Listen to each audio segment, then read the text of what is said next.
Vie de me réfugier sous les ailes de l'Éternel, après avoir marché. Bonjour les amis de l'émission La Voix de l'Archange.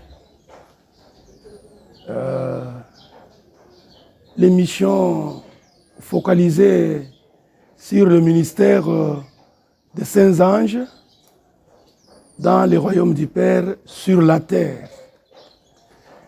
Le ministère des saints anges, l'émission vous présentée par le petit fantassin, la petite charnière des Écritures, des révélations, de mystère de Dieu révélé en cette heure. L'archange Félix Kaninda Chilongo. Pour ne pas me répéter, dans le ministère des saints anges établi sur la terre, dans le royaume du Père sur la terre. Voilà. Alors, vous savez que le ministère des saints anges, c'est un office, c'est un gouvernement de Dieu, c'est un ministère pour faire passer le racheté de la mort à la vie. Sachant qu'il n'y a qu'une seule sorte de vie, c'est Dieu. C'est la vie éternelle. Une seule sorte de vie, la vie éternelle. Pas la vie humaine. La vie éternelle est différente de la vie humaine. La vie éternelle, qui est la vie de Dieu, a pour sémence la parole de Dieu. Pour la multiplication, pour la reproduction. Mais, par contre, la vie humaine a pour sémence de multiplication, de reproduction, le sexe de l'homme. Voyez-vous un peu? Alors, c'est un mystère qui est aujourd'hui révélé. Et ce mystère a commencé à la résurrection. Le mystère de la vie. C'est à la résurrection. Et c'est Jésus qui a donné le ton. Il a été ressuscité d'entre les morts. Mais jusqu'alors, monsieur et madame tout le monde considèrent que la résurrection est spirituelle. Non. La résurrection, c'est le même esprit, mais dans un autre corps. Donc la résurrection est physique. Voilà. La résurrection est physique. La résurrection est physique, Ange Gloire Mousine. Eh ben justement, directement, on va vraiment plonger dans le fleuve. La résurrection est physique. Vous allez bénéficier de beaucoup de choses aujourd'hui. Ça va tourner autour de ça, la vision des anges au temps de la fin. Vous apprendrez de cela. La résurrection n'est pas spirituelle comme on vous a appris durant toutes les années que vous fréquentez vos chapelles, que vous fréquentez tous vos temples. C'est de la philosophie. La philosophie, un petit peu religieuse, entre guillemets. Est-ce que c'est ce qu'il y a besoin? Non, non, pas du tout. On va nous l'apprendre aujourd'hui. Vision des anges au temps de la fin. J'aimerais que vous continuiez sur la résurrection parce que ça semble être beaucoup plus important. Tout à fait. L'ange Mousine. Donc la résurrection n'est pas spirituelle. La résurrection, c'est physique. Jésus qui était ressuscité, lui qui a donné le ton à la résurrection, il était physique. Après sa résurrection, il a marché avec ses disciples sur le chemin, voyez-vous. Il a été avec Cléopas, il a été avec tous ces gens-là, jusqu'à ce qu'il est entré dans la chambre haute. Il est entré, il avait un corps. Bien que ce corps-là était différent du corps de Marie. Parce qu'avec le corps de Marie, il ne pouvait pas traverser un mur. Mais le corps de la résurrection, visible, il pouvait ne pas toquer, ne pas entrer par la porte, mais entrer, se faire une porte. Mais est-ce qu'après s'être ressuscité, il a mené la même vie ou bien la vie avait changé? Mais il a mangé avec... Quand il leur a posé la question, vous ne croyez pas que c'est moi? Alors, prenez votre doigt. Ah oui, oui. On se rappelle d'ailleurs. Voilà. Il a pris les pains qui étaient là, il a mangé. Donc la résurrection est physique. C'est ça là d'ailleurs la première résurrection dans la Bible. C'est Jésus. Jésus est le saint de l'Ancien Testament. Il les avait représentés dans cette première résurrection-là. Donc, c'était par représentation. Et aujourd'hui, la deuxième résurrection, c'est à la voix du septième ange. C'est la deuxième résurrection. Les gens qui ressuscitent ici, c'est pour cultiver la terre. Vous voyez? Donc, l'homme créé par Dieu, créé à son image et à sa ressemblance, c'était pour cultiver la terre. Il n'en était pas encore arrivé, alors Satan est entré en scène et il était tombé. Et maintenant, Dieu vient à la voix du septième ange pour la nouvelle création. Voilà où commence le ministère des saints anges, alors que c'est un ministère intemporel, mais dans le temps, Dieu établit, après que Jésus soit monté, qu'il a été élevé au-dessus des anges, dans un ministère, plus excellent.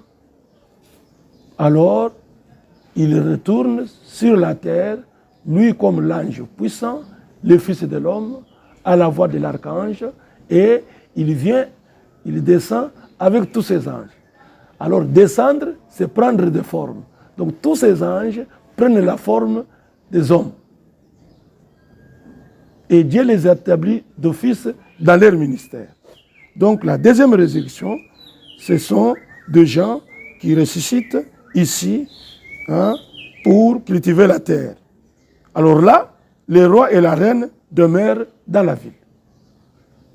Est-ce que je peux avancer? Vous pouvez avancer, mais avant que vous n'avanciez, j'aimerais vraiment que je vous pose une question. Vous savez, nous, quand on parle du ministère des saints anges, la vision des anges, on a comme l'impression c'est de la mythologie, on a comme l'impression c'est de la légende, c'est de l'abstrait, mais vous rentrez ça, vous êtes en train de rendre ça concret. Mais quand c'est là vraiment de manière concrète, a-t-il eu début?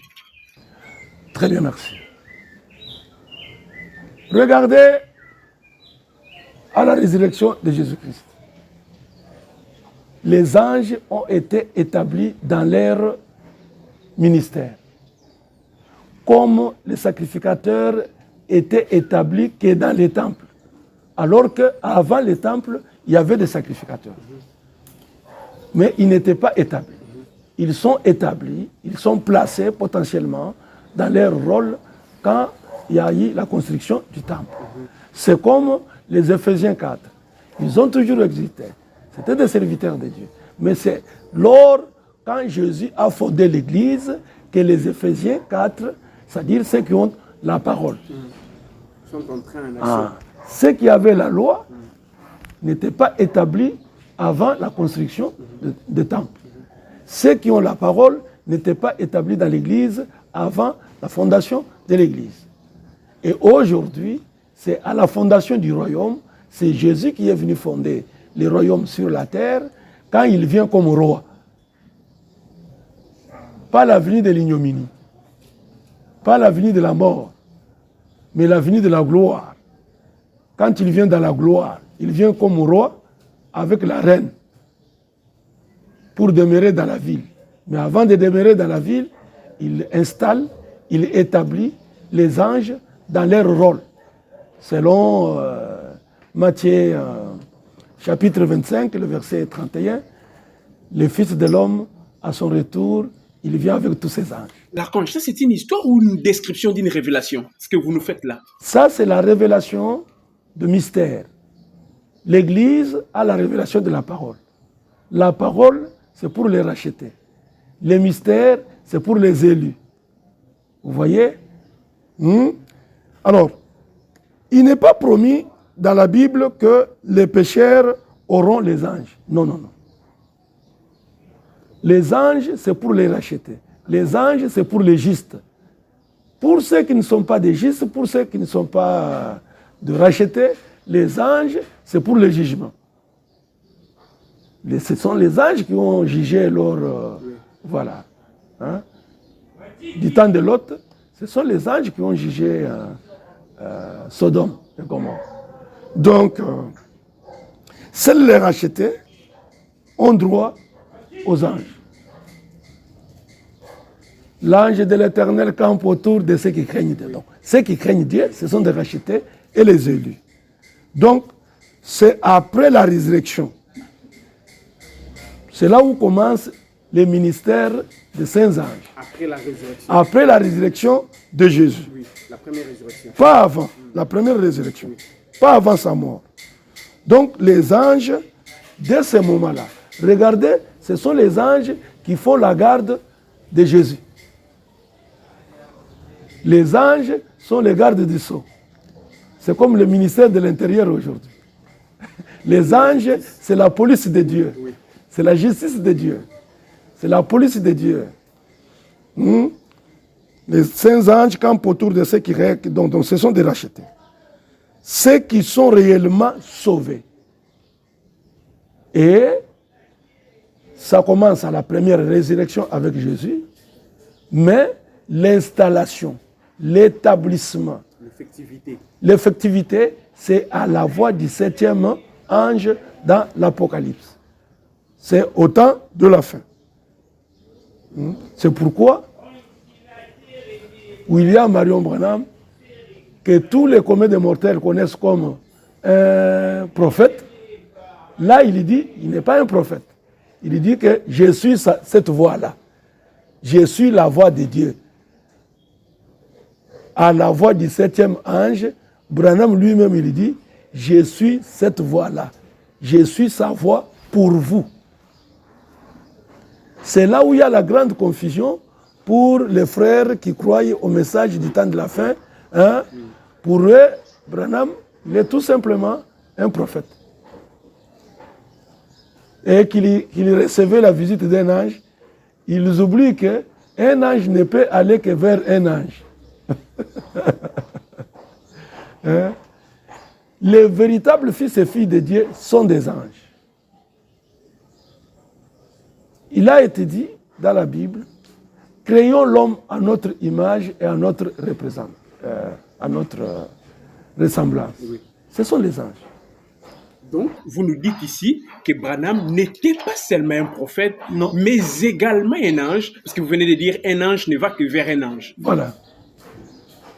Donc, l'ange allait prendre soin d'un ange en devenir, mais qui se reconnaissait tout simplement sur la terre comme un prophète de Dieu. Justement, je reste dans... Jusqu'à ce que l'ange s'est fait connaître à lui. Et aujourd'hui, dans le ministère des saints anges, Dieu envoie les anges vers ses fils qui sont aussi, ses fils et filles qui sont aussi des anges, jusqu'à se faire connaître, et ses fils et ses filles vont aussi se reconnaître qu'ils sont des anges. Justement. Je reste dans ces chapitres-ci. Vous dites que, à travers les temps, le ministère des saints anges a commencé dès la première résurrection. L'effectivité, son établissement à l'Apocalypse. Et ça va s'étendre jusqu'à quand? Maintenant, je retourne un peu pour apporter une grande lumière. Les anges ont roulé la pierre pour que Jésus y sorte. C'est l'évidence que la résurrection est physique. Si c'était spirituel, Jésus n'aurait pas besoin d'un ange pour rouler la pierre.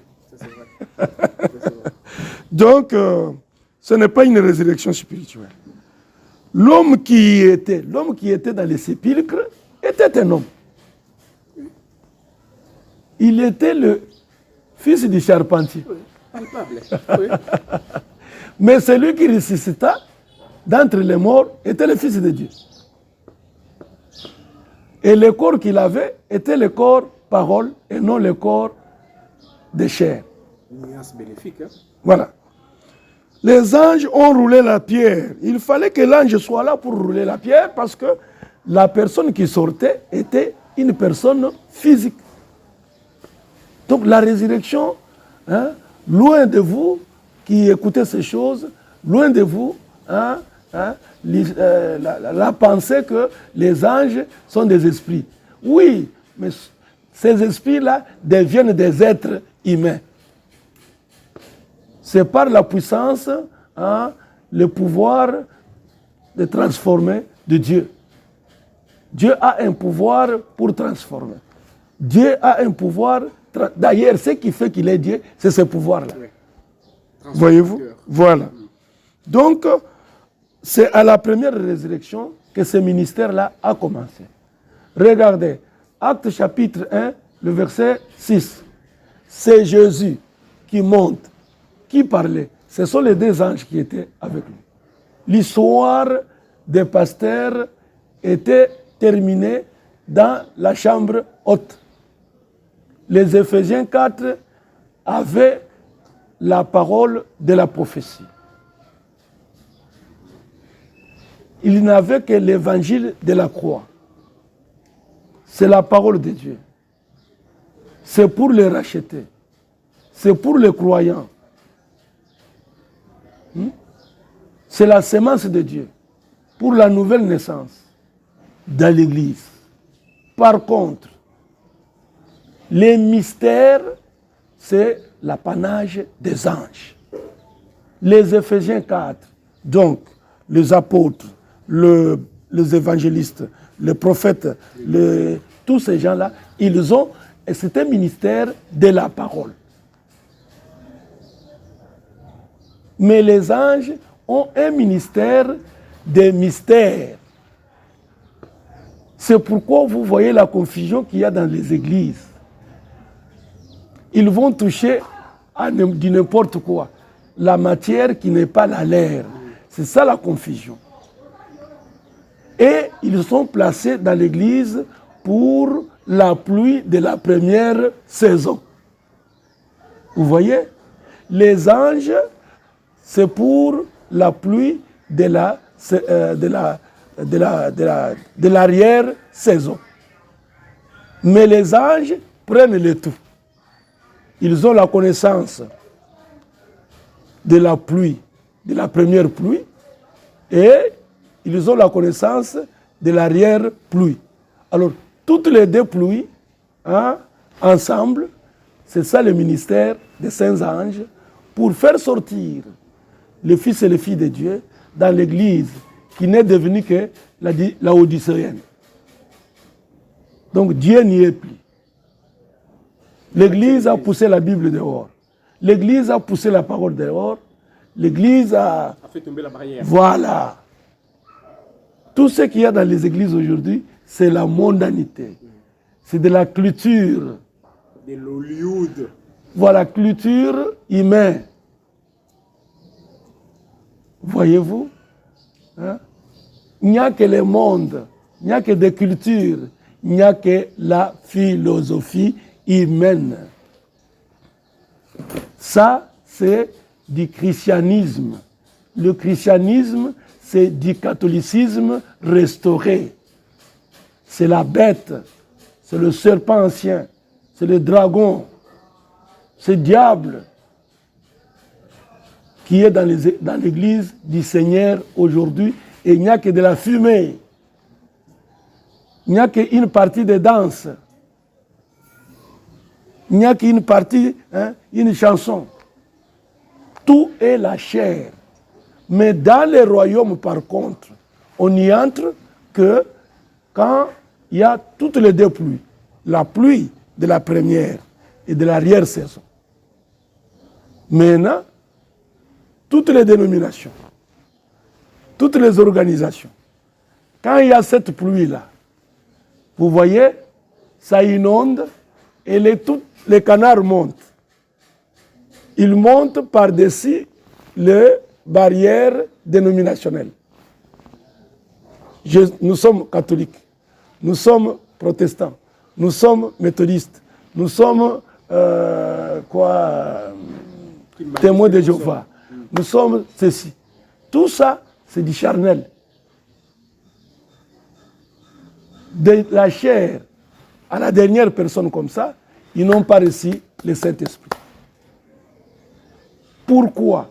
Parce que toutes ces églises ne commencent pas avec la parole. C'est-à-dire avec comme l'église primitive avait commencé. C'est pourquoi au temps de la fin, il fallait croire à Malachie 4, qui est William Marion Branham, pas devenir branhamiste, hein, mais devenir, comme la Bible le dit, que le rôle de Malachie 4, c'est de ramener les cœurs des enfants à leur père apostolique. Donc, on devrait nous apporter la parole que Jésus avait apportée à l'église primitive. Il persévérait dans les enseignements des apôtres, dans la communion fraternelle, dans la fraction du pain, et Dieu multiplie. Ça, c'est l'image de l'église primitive. Ça, c'est l'image de l'église primitive que l'église d'aujourd'hui n'a pas. On ne trouve rien de l'église primitive. On ne trouve ici que du charlatanisme, on ne parle que de la prospérité, on ne parle que de l'argent. Or, l'église primitive, l'argent était l'ennemi de l'église. On ne pouvait pas parler de l'argent à l'église.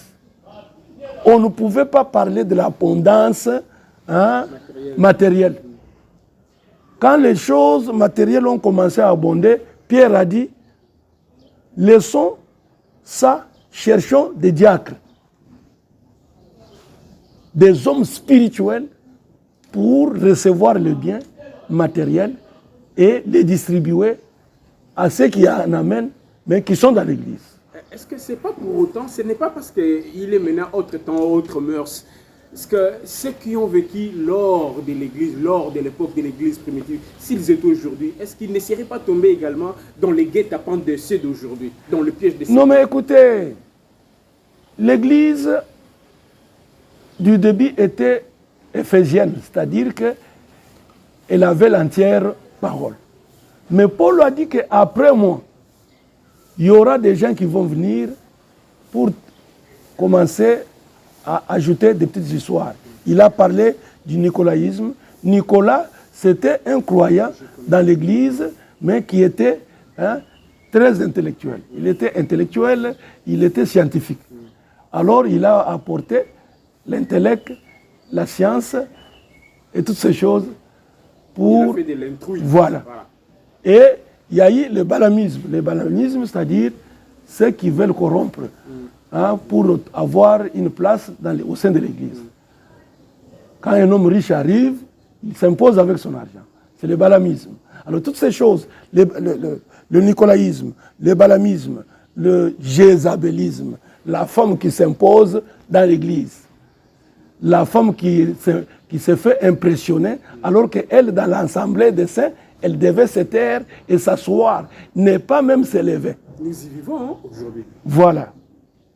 Alors, pour retourner à à la vision, alors regardez que les disciples, pour eux, quand vous lisez Luc chapitre 24, le verset 37 et 39, les disciples étaient terrifiés quand ils ont vu Jésus. Pour eux, Jésus était un esprit. C'est comme aujourd'hui. Si je meurs aujourd'hui et que vous allez me déposer là-bas et que je revenais, vous allez fuir. Qu'est-ce qui vous fait fuir? Alors que vous voyez la même personne. Qu'est-ce qui vous fait fuir? Mais puisqu'on savait que vous étiez déjà parti, vous étiez déjà mort. Donc, je suis devenu un esprit pour vous.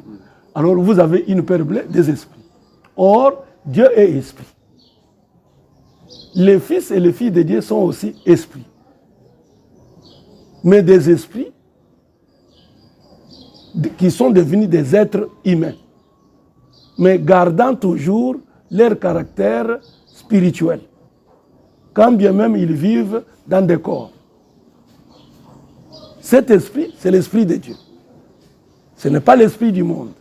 L'esprit du monde, c'est par le sexe. L'esprit de Dieu, c'est par la parole. Vous voyez? Alors, regardez.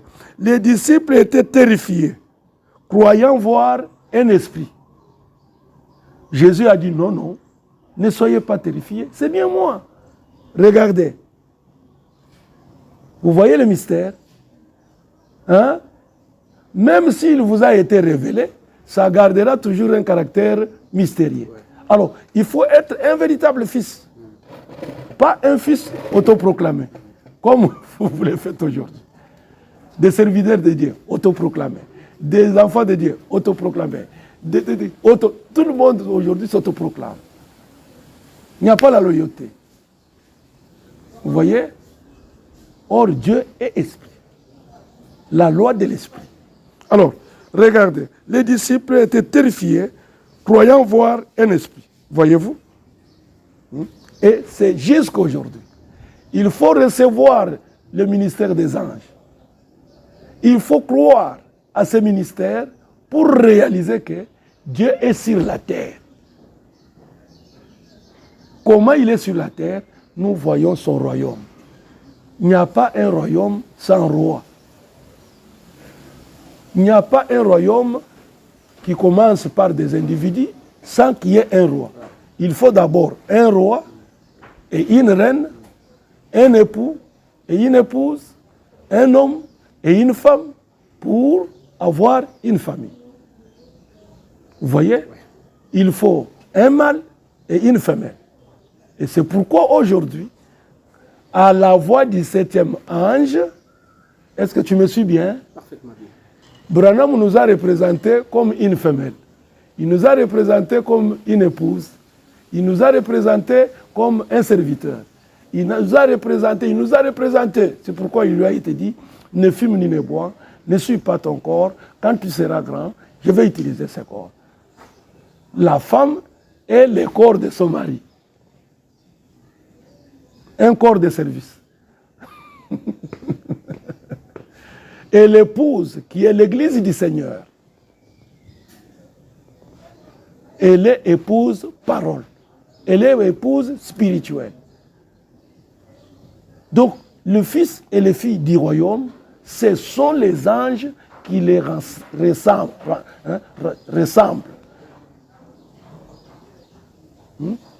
Il est écrit dans Matthieu 13 que quand les fils de l'homme retournent, il les retourne avec tous ses anges et il les amène dans la moisson. La moisson, c'est au temps de la récolte. On ne récolte que dans un champ. Et le champ de Dieu aujourd'hui, c'est le monde. Et c'est dans le monde que les anges que nous sommes envoyés. Motion. Okay. Mais Archange Félix Kalinda Tshilongo, en vous écoutant, nous avons comme l'impression, vivre aujourd'hui selon la parole de Dieu, ne suffit pas qu'on lise seulement la Bible. C'est comme si, en dépit du fait que la personne peut se donner la discipline de lire la Bible, il faut encore apprendre d'autres choses. La lecture, elle est bonne. Et reste ceux qui lisent. Mais la foi ne vient pas en lisant. La foi, c'est la révélation. La révélation, c'est une vision. Et la vision en ce jour, c'est la vision des anges dont je suis visionnaire mondial. Je suis visionnaire mondial du ministère des saints anges pour un royaume mondial. C'est de l'autoproclamation? Non, c'est par la révélation. Ah, okay. Je suis en train de vous donner les Écritures. Une révélation, elle est bonne, mais il faut qu'il y ait une écriture pour son soubassement. Ouais. Voilà.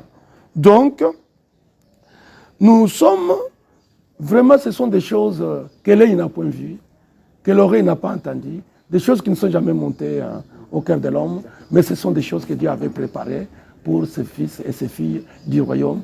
Devant lesquels il faut faire allégeance. Tout à fait. Donc, regardez, les justes et les débonnaires, dit la Bible, hériteront la terre. C'est ce que la Bible dit. Que le juste et les débonnaires hériteront cette terre ici. Cette terre qui a été entre les mains de Satan, du diable, de la bête, de Lucifer, il va remettre ça à Jésus. C'est une promesse faite dans la Bible. C'est une promesse faite dans la Bible. Que les justes et les débonnaires hériteront la terre. Comment ils vont hériter la terre? C'est quand ils seront vivifiés par le Saint-Esprit. C'est le Saint-Esprit qui est la sémence parole. La parole parlée, pas les Écritures. Les Écritures tuent. La parole parlée, c'est la révélation dont l'Église a besoin pour sortir de cet amalgame, de cette dépravation de mœurs, de soi-disant fils et filles de Dieu. Donc s'ils ne reçoivent pas cette vision dont je suis visionnaire, à la voix du septième ange, le septième ange qui est, c'est Dieu personnifié dans la personne de William Marion Branham, à la voix du septième ange. Donc, remarquez une chose.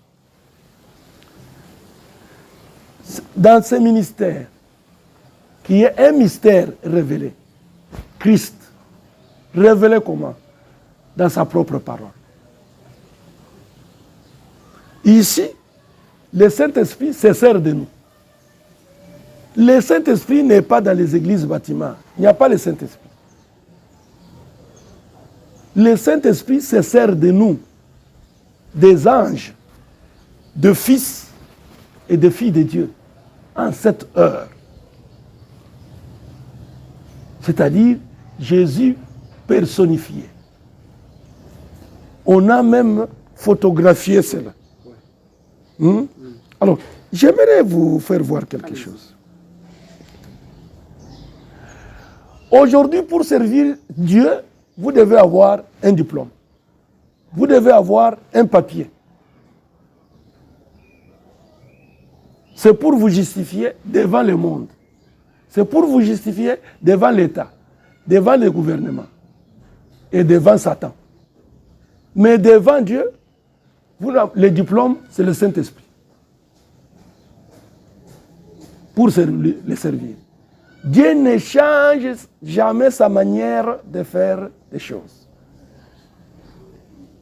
Et une équipe qui gagne, on fait quoi? On ne la change pas. On ne la change pas. Alors, regardez Pierre. Pierre avait le Saint-Esprit. Pierre n'avait pas un diplôme. Pierre n'avait pas un autre titre que le Saint-Esprit, qui est le titre de Dieu. Est-ce que les serviteurs de Dieu aujourd'hui, ils ont besoin de ce titre, qui est le Saint-Esprit? Par contre, ils ont besoin d'un papier. Le conformisme du temps moderne. Pierre n'avait pas étudié. On n'étudie pas Dieu. On est vivifié par Dieu. Le titre, c'est la vie. Le titre, c'est le Saint-Esprit. On n'étudie pas Dieu. On n'étudie pas Dieu. Dieu se révèle. Et c'est par le Saint-Esprit que Dieu se révèle pour vous vivifier. Vous attaquez la théologie, hein? Mais la parole est puissante, elle est efficace, elle pénètre partout. C'est avec la parole de Dieu qu'on peut tout attaquer. Jésus a utilisé la parole pour attaquer Satan. Les théologiens vont vous entendre. Eh bien, mais on Vous est n'avez là. pas peur d'eux? Nous sommes dans notre Armageddon. Ça, c'est Armageddon. Ça, c'est un combat, mais gagné d'avance par Jésus-Christ, dont nous sommes serviteurs. Paul, qui était docteur, il fallait d'abord le dépouiller. Oui. Il est allé dans le désert pour faire beaucoup d'années, afin d'être dépouillé de toutes les études, de toute la philosophie qu'il avait, pour enfin le remplir. Vous voyez le diplôme de Dieu? Vous voyez le diplôme de Dieu? Alors vous allez me dire, alors comment vous pouvez me poser la question, si j'ai un diplôme ou si je n'ai pas un diplôme. Ça peut vous allez me dire que mais tous les serviteurs ont des diplômes. Mais Jésus a dit, soyez prudents comme les serpents. Vous voyez? Parce que les enfants de Dieu sont dans le monde. Maintenant, pour que le gouvernement vous permette de parler, vous devez avoir un diplôme. Alors, si nous avons un diplôme, c'est juste comme Jonas, qui a été envoyé à Ninive. Mais lui, devait passer par... La chose baleine. Voilà. Or, la baleine était le dieu de ces gens-là. Et maintenant, Dieu, le grand mystérieux, Dieu qui a toutes les îles et toutes les astuces, plus que Satan lui-même, il a fait entrer son serviteur dans les dieux des païens de Ninive. C'était la saison que leur Dieu apparaissait pour son adoration. Alors, ils sont allés à la mer ou à l'océan pour aller adorer leur Dieu. Mais quand la baleine a ouvert sa bouche, la bouche, ou je ne sais pas moi, le museau, quoi, était devenue la chair pour Jonas. Jonas s'est tenu là, il a commencé sa campagne d'évangélisation. C'est ce que nous sommes en train de faire aujourd'hui. Merci. Je n'ai pas besoin d'un diplôme. Merci beaucoup. Mais je peux avoir un diplôme pour atteindre les fils ou les filles de Dieu, où qu'ils se trouvent. Merci. Dieu est esprit, mais il est devenu prendre la chair juste pour chercher les fils. Mais avoir les diplômes, ce ne sera pas votre combat, votre cheval de bataille. Non. Ça, c'est normal. Merci beaucoup. En tout cas, l'archange Félix Kaninda Tshilongo, nous touchons à notre fin. Nous sommes restés avec 2 minutes. Moi, je vous accorde 90 secondes pour pouvoir boucler cette émission. Le Saint-Esprit, aujourd'hui, il faut croire au ministère des anges. Comme le Saint-Esprit du temps des églises, il fallait recevoir un Ephésien. Comme du temps du temple, pour recevoir la loi, il fallait aller au temple rencontrer la sacrificature. Et aujourd'hui, c'est le ministère des saints anges. Vous voyez? Regardez. Moïse avec sa canne. C'est ça le diplôme qu'il avait. Il a pris ce diplôme. Il a donné à Aaron. Vous voyez ce que Aaron en avait fait avec? Ah, mes chers amis. Voilà. Un vieillard de 90 ans, avec une canne à la main, avec une verge, il est allé combattre l'Égypte de gens qui avaient des diplômes et des diplômes et des diplômes dans des théologies de leur Dieu. Et il les a vaincus. Il les a vaincus avec une canne. Merci. Vous voyez? Merci. Qu'on ait un diplôme ou qu'on n'en ait pas, les anges vont faire leur travail. Cette vision parviendra aux véritables fils et filles de Dieu. Ils vont recevoir cette vision. C'est ça la révélation. Une révélation, c'est une vision. Merci. Et la vraie Église est bâtie sur la révélation. Merci beaucoup. Voilà. Merci beaucoup. Nous touchons à notre fin. Nous vous remercions. Nous allons revenir prochainement. En tout cas, pour pouvoir peut-être continuer sur cette question. C'est vrai qu'il y a encore des matières qui sont restées. Oui, 30 secondes. Allez-y, 30 secondes. Un véritable fils de Dieu, une véritable fille de Dieu a un mental de guerre. Le Saint-Esprit, s'il se sert de vous, il vous donne un mental de guerre. Merci beaucoup. Et nous sommes des guerriers. On peut bien comprendre ça de par votre manière de parler. Vous êtes des guerriers, on ne saura plus aller loin. Mesdames et messieurs, nous allons vous revenir la semaine prochaine pour pouvoir continuer sur cette question parce que nous estimons que beaucoup d'éléments sont restés, n'ont pas été dévoilés. Bien sûr, pour vous, mesdames et messieurs, vous qui nous avez suivis, nous allons vous retrouver très prochainement. Merci beaucoup à vous. L'archange Félix Kaninda Tshilongo de nous donner toutes ces nourritures. Nous estimons qu'elles sont importantes pour nous, mais également pour ceux qui nous ont suivis. Merci à David King de Mbouyi pour la réalisation. Merci à moi-même pour ma disponibilité et pour Matouche Glor Muzingu. Nous vous retrouvons très prochainement, en tout cas avec les mêmes sourires. Portez-vous bien, nous vous aimons. Nous vous disons bye bye. J'ai envie de me réfugier sous les ailes de l'Éternel. Après avoir marché